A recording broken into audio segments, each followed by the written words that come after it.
જય માતાજી મિત્રો, હું આવી ગયો તો તરણેતર મહાદેવના મંદિરે દર્શન કરવા। તો મારો વિડીયો જોવાનું ભૂલતા નહીં, મારી આઈડીને ફોલો કરી લેજો। હું કરાવીશ તમને મહાદેવના દર્શન। અને વિડીયો ગમે તો લાઈક ફોલો કરતા રહેજો। આ છે મહાદેવનું મંદિર। મહાદેવની મંદિરની બંને બાજુ કુંડ આવેલા છે।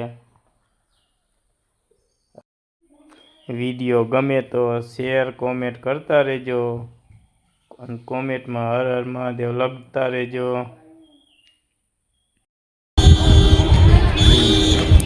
જય માતાજી મિત્રો, આપણે પહોંચી ગયા હતા હવે મંદિરે અને આવી ગયા એ શંકર ભગવાનના મંદિરે અને આપણે હવે જાય છીએ અંદર। પહોંચી ગયા તો વિડીયો ગમે તો લાઈક ફોલો કરતા રહેજો અને કરાવશું આપણે શંકર ભગવાનના દર્શન।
નીકળી નાખે તો આવતી રે વિડિયો ઉતાર એમનો આવતી રે હવે પાછી વળી પાછું નો વરાય આવતા રહ્યો કાઈ નો થાય લાંબા પગ કરો લાવ કાઈ નો થાય આવતા રહ્યો